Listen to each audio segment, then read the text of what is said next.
Hola, hola, ¿cómo están? Bienvenidos al programa. Mi nombre es Ricardo Mórzola. Esto es Análisis en tiempos de coronavirus. Muchísimas gracias a todos por estar el día de hoy en nuestra transmisión, este día lunes, después de un largo feriado.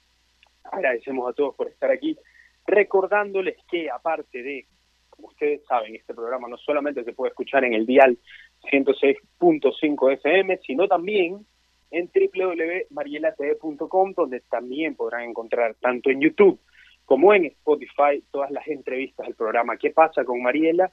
Y Análisis en tiempos de coronavirus conmigo y con Mariela Viteri también. Pero ahora tenemos nuestra nueva revista, Mariela Viteri News, que está disponible en www.marielatv.com. Si no quieren escuchar las entrevistas, pueden perfectamente en resumidos párrafos leer las opiniones, tanto políticas como económicas, de los más laureados economistas y políticos, valga la redundancia, de todo el país. Bueno, hoy, como siempre, tenemos dos entrevistados muy importantes. Voy a introducirles a la primera entrevistada. Es la antropóloga Augusta Bustamante, gerente de responsabilidad social de Diners Club Ecuador, con una trayectoria de más de 20 años en la planeación y ejecución de programas educativos, de voluntariado y sociales. Antropóloga, muchísimas gracias por estar en nuestra transmisión. Bienvenida a nuestra casa Radio Fuego. Muchísimo gusto, Ricardo y Mariela. Estoy encantada de estar con ustedes en esta situación tan peculiar que nos está tocando vivir. Así es. Bueno, antropóloga, como este es un programa de opinión, yo le voy a preguntar, como le pregunto a todo el mundo, ¿cuál es su opinión sobre la situación que está pasando en el país en general? Bueno, yo creo que es una situación altamente desafiante para la cual nadie estábamos preparados, diría, y que nos va a obligar a recurrir a hacer de una manera distinta las cosas. Y yo creo que eso quizás también empata con la economía y con la manera como nos manejamos nuestras finanzas, ¿no? Creo que el país, el contexto es muy desafiante. Se dice que va a haber una pérdida de trabajos bastante grande, de los trabajos formales hoy en día. Se habla de más de 400,000. Y bueno, creo que hay un poco de, al mismo tiempo que hay innovación, creatividad, también hay un poco de miedo, de temor en la población, dada esta nueva situación, ¿no? Que nos Así es. Así es, antropóloga. Principalmente, ¿cómo se ha visto afectado? Bueno, es pues evidente que todos hemos sido afectados por esta pandemia, pero en el caso específico de el Social Club o de Diners Club en general, ¿cómo han sido afectados? ¿Ha habido una reducción importante de empleados o cómo lo ha manejado?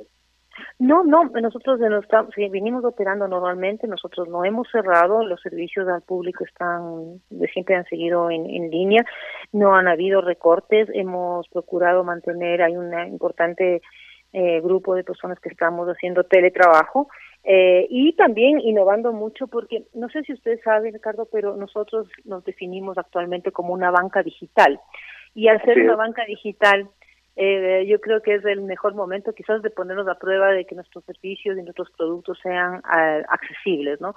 Obviamente que dentro de este proceso, como usted sabe, hay todo un proceso de muchas personas que están refinanciando, eso se está manejando uno a uno, es decir, analizando cada caso particular, porque definitivamente en estas situaciones no hay casos estándar, ¿no? Hay casos particulares, algunos pueden diferir a 2 meses, otros a 6, etcétera. Entonces yo creo que eso también caracteriza a nuestra organización de ser una organización que busca dar una atención y servicio más personalizado, ¿no? Más adecuado a cada uno de los clientes.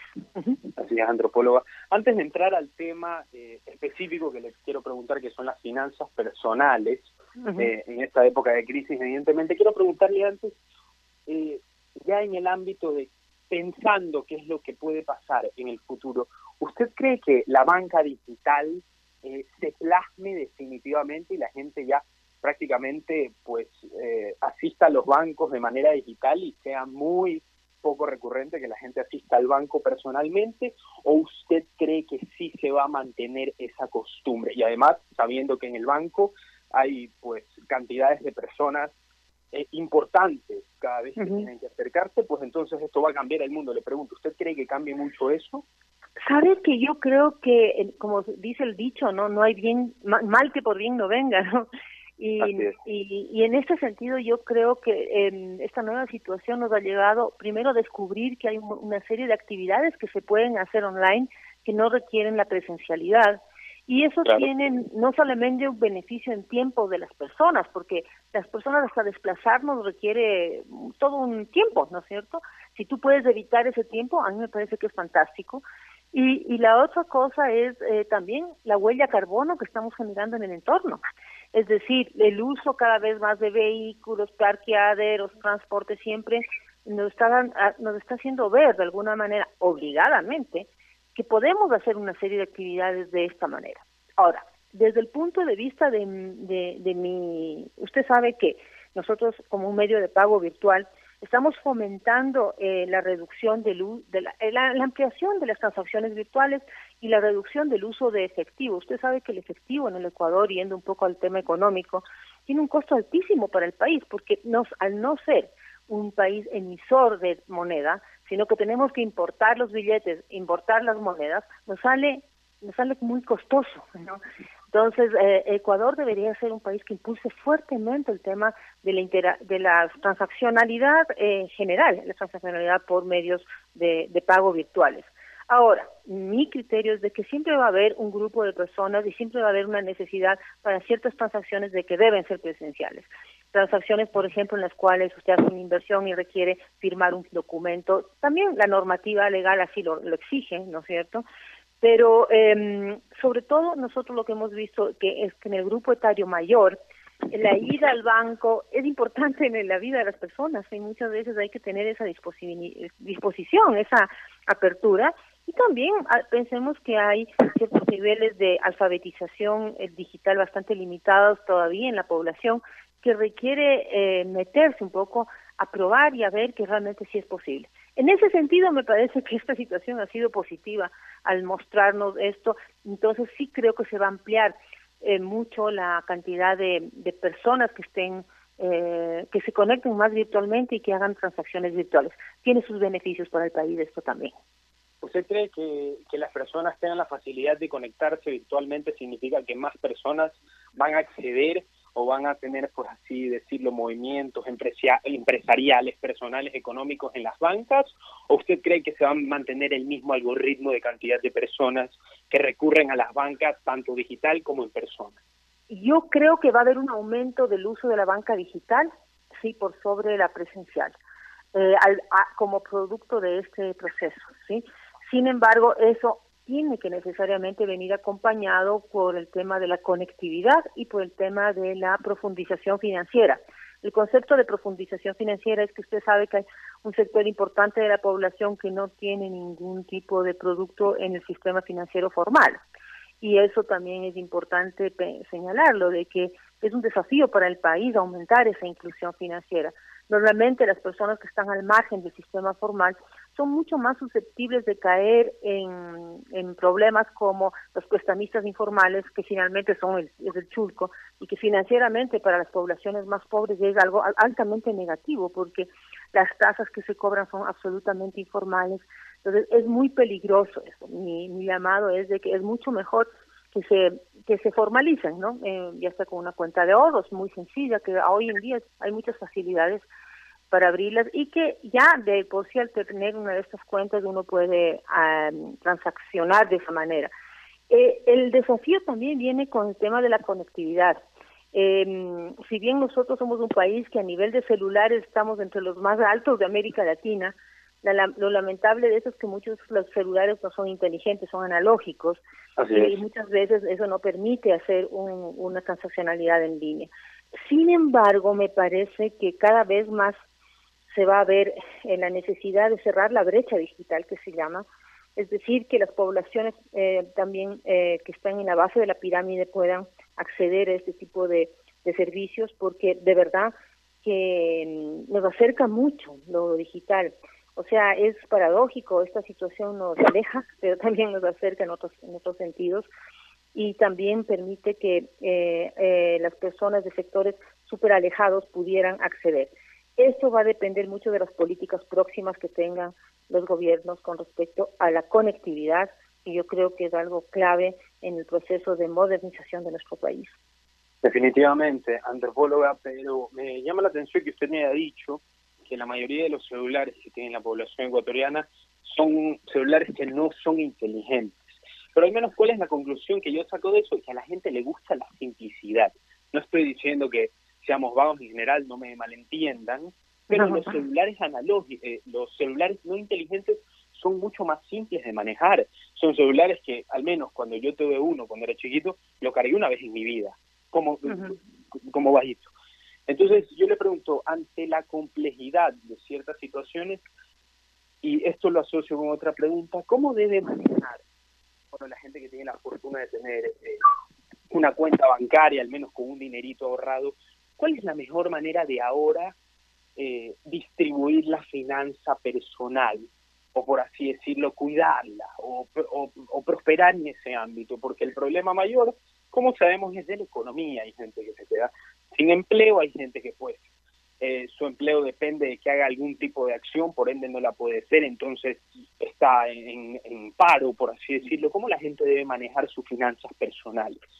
Bueno, yo contestando la primera parte, sí, no creo que sea solamente un tema de simple o complejo, también es un tema de costos, ¿no? O sea, un celular inteligente siempre va a ser mucho más costoso, y para una población más pobre es más difícil acceder a él, ¿no? Entonces, y también los paquetes tienden a ser un poco más costosos, entonces creo que tiene que ver también con lo económico, pero me parece que las personas van a ver la importancia de que también lo que se ahorran, digamos, yo para ir a un pueblo tengo que pagar un pasaje, etcétera, etcétera, a la larga tener una conectividad que me ofrezca mayores opciones, como la que no es analógica, me va a dar ahorros a la larga, ¿no es cierto? Porque finalmente no voy a tener que hacer varios de estos trámites de manera presencial. Eso como una observación, pero eso creo que ya va en el ámbito de la política de intercomunicación. Pero yendo a la pregunta que quizás sea la más central de este momento, que la gente está preocupada. Yo quiero decirles que las personas debemos primero ubicarnos bien en un diagnóstico de cuál es nuestra situación de nuestra economía familiar, ¿no? Y yo creo que hay 4 estadios, para los cuales hay que considerar 3 variables importantes. La primera, si es que los ingresos que tengo cubren mis gastos, los gastos que tengo como familia.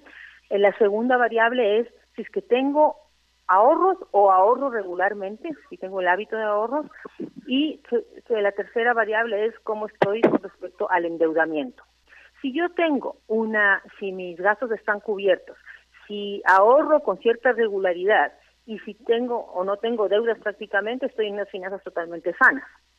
Si por el contrario, cubro mis gastos, tengo ahorros y tengo mis deudas al día, yo diría que tenemos unas finanzas promedio, que estamos bien. Pero comenzamos a estar en una situación de riesgo cuando cubrimos los gastos, no tenemos ahorros y tenemos deudas atrasadas. Ahí ya comienza la cosa a ponerse más compleja y hay que hacer planes específicos. Y las finanzas que están en un estado crítico son aquellas que no cubres tus gastos, no tienes ahorros y tienes deudas atrasadas y no pagadas. ¿Por qué es crítico? Porque además las deudas atrasadas y no pagadas generan intereses por moda que afectan muy negativamente a cualquier economía. Y no tener ahorros también porque no nos permite, digamos, enfrentar cualquier situación de crisis. Y cuando digo cualquier situación de crisis, más allá del coronavirus, todos deberíamos tener, se dice que deberíamos tener, es lo que analizan los economistas más versados sobre el tema, que deberíamos tener nosotros ahorrado por lo menos 3 veces nuestros ingresos mensuales. Eso debería ser el mínimo de ahorro que deberíamos tener como grupo familiar. Lamentablemente, en Ecuador hay 2 hábitos que son bastante limitados y bajos en la población. Si bien los estudios han dicho y dicen las encuestas que el 17% de la población dice o afirma planificar sus finanzas personales, yo me temo que de eso realmente los que lo hacen serán un 8%, porque muchas veces la gente lo dice, digamos, para quedar bien, ¿ya? Claro. Y el no planificar es algo bastante grave, porque hace que muchas veces entremos en una vorágine no muy controlada de lo que son nuestros gastos y nuestras finanzas. Las únicas dos maneras de enfrentar una crisis es o ya sea generar ahorros o ya sea generar más ingresos, ¿no es cierto? Pero la primera recomendación que yo me permito hacer a todos los radioescuchas es nosotros debemos planificar y tener un plan a corto y a mediano o largo plazo. Son dos planes que hay que armarlos. Ahora, las personas dicen, bueno, ¿por dónde empiezo? ¿Por dónde termino? La primera cosa, mi sugerencia es de que usted haga durante un mes en su familia, se propongan en una cajita de cartón, pongan todas las facturas y todos los gastos que hagan, anotando, aunque sea en un papel. Si usted da una propina, anótelo en un papelito y lo pone en la caja, aunque no tenga factura. Porque muchas veces el dinero de bolsillo es el dinero que más se nos va por el bolsillo, ¿no es cierto? Se nos hace agua. Así es. Y es muy fácil que esto a veces se vaya agrandando y no tenemos la conciencia clara de cuánto estamos gastando. Entonces, propóngale a su familia primero hacer este proceso, ¿no? Todos durante un mes nos anotamos o ponemos en una cajita todo lo que vamos a tener, todo lo que hemos gastado, inclusive los servicios básicos, todo. Luego destina al menos, en final, va a necesitar unas 4 horas para hacer este proceso, pero si está casado y tiene pareja, bueno, hágalo con su pareja y siéntense y dividan los rubros que están gastando uno por uno, de acuerdo a alimentación, servicios básicos, los mismos rubros que están en el SRI, porque es recomendable hacerlo así, porque después uno puede organizarse para tener acceder a los beneficios que tiene por los gastos deducibles, ¿no? Entonces, separe cada uno de estos y vea cuánto está gastando en cada uno de ellos.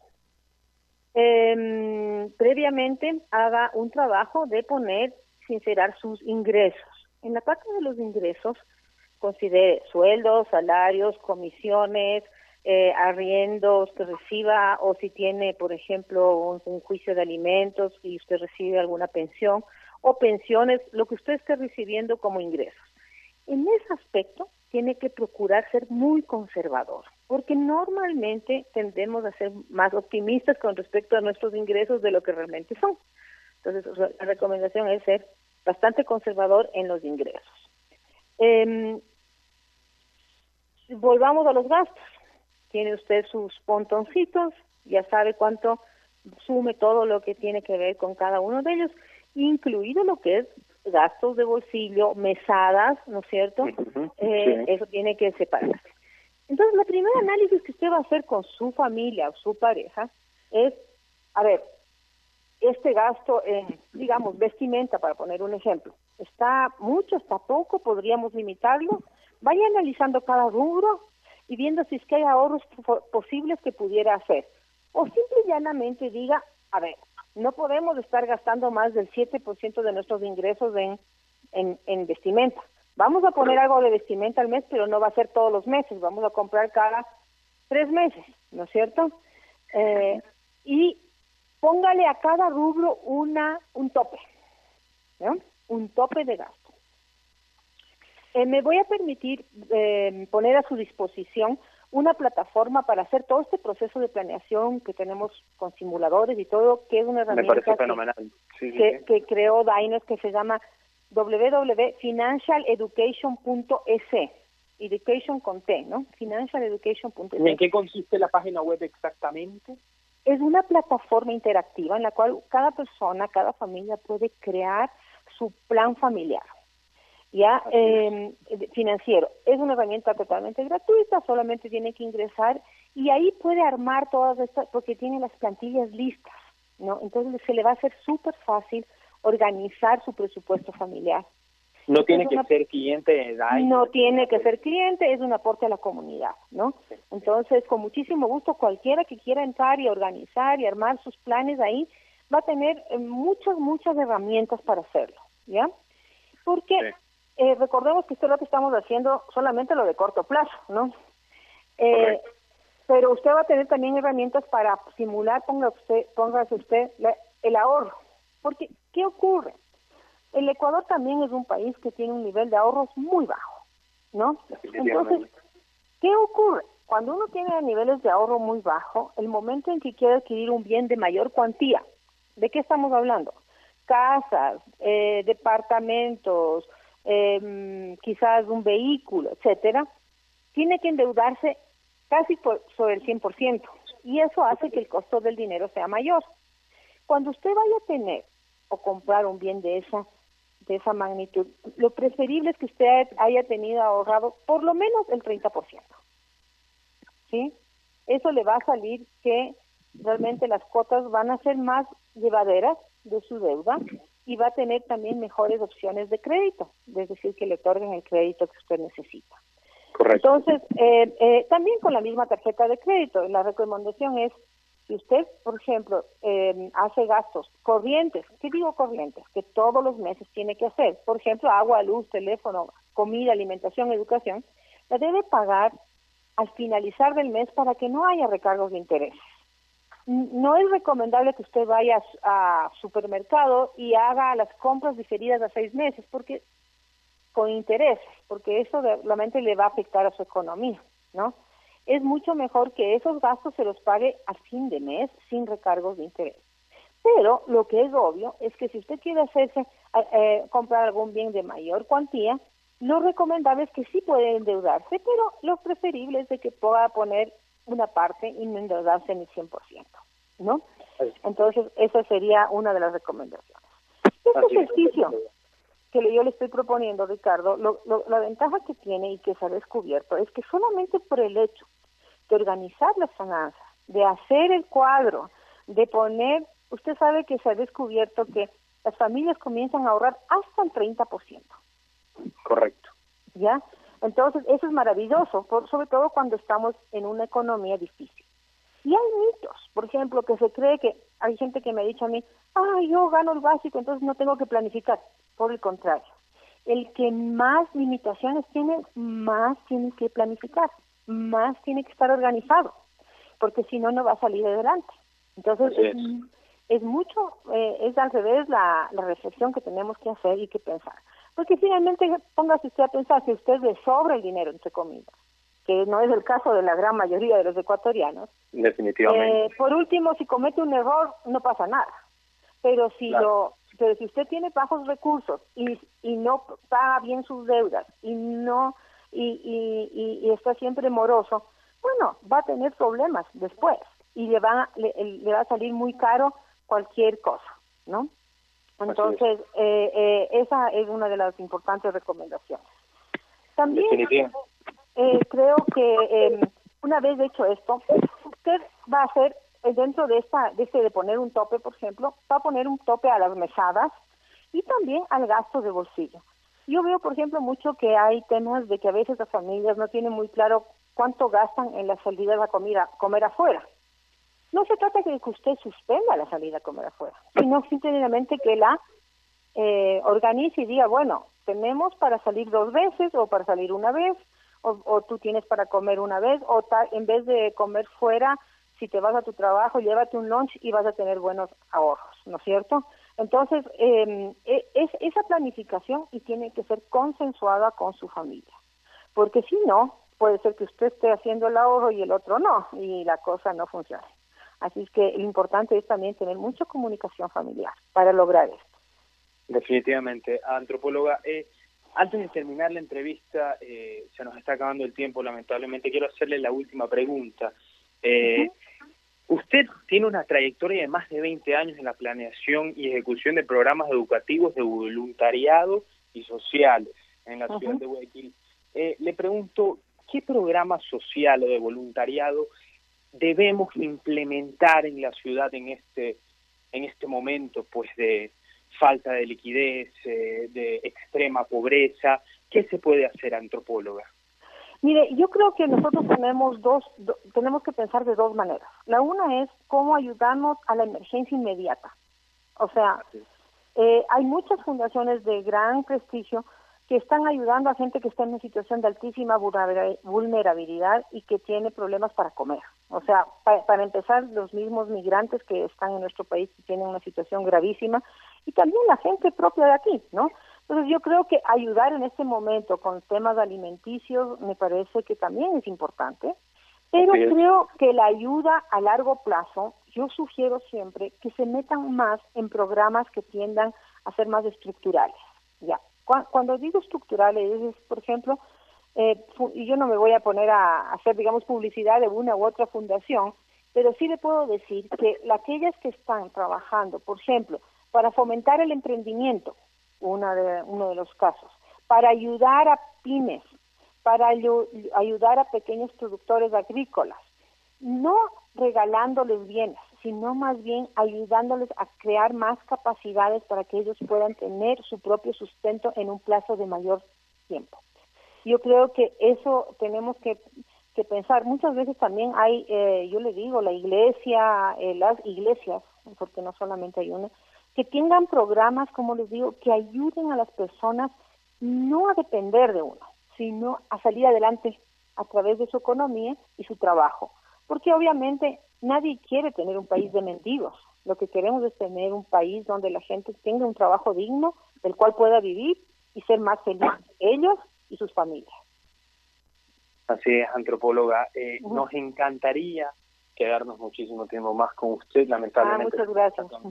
Sí, se nos está acabando el tiempo. Esperemos que en próximas semanas, si es que a usted le apetece tener otra charla, porque claramente con muchísimo no solamente usted es gerente de Daimler Social Club, sino que usted también tiene 20 años de trayectoria, como ya dije, valga la redundancia, en programas educativos de voluntariado y sociales, y es antropóloga, o sea, con usted me puedo quedar toda la noche conversando, definitivamente. Muchísimas gracias. Encantadísima, la próxima podremos tratar algún tema que tenga también la audiencia interés sobre estos temas financieros y creo que un punto importante son también los emprendimientos, cómo emprender, porque hoy en día creo que vamos a tener que comenzar a pensar en eso también. Perfecto, antropóloga. Entonces, ¿le parece si la próxima semana cuadramos otra entrevista con usted? Nos encantaría. Encantadísima. Muchísimas gracias, antropóloga. Le agradecemos a usted por estar aquí en el programa. Cuídese muchísimo. Igualmente, un abrazo a todos. Hasta luego. Adiós. Luego.